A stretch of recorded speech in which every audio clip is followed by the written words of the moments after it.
So how do you feel when a candidate asks you if you have any hesitations about their candidacy?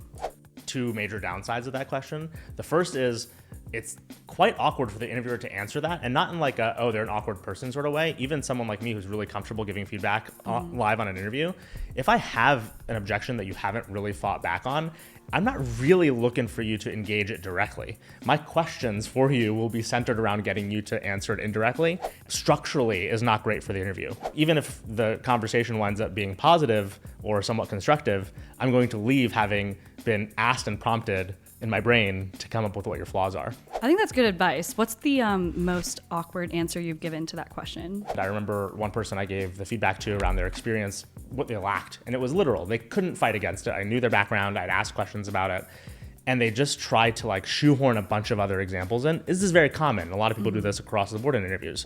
But when they're doing it so directly, this is why this question is so bad, it was just a lot for me to like sit there and go, oh man, like this just sounds awful. It's almost like their candidacy was way worse because now they were attempting to tackle it with like analogies that made them seem off.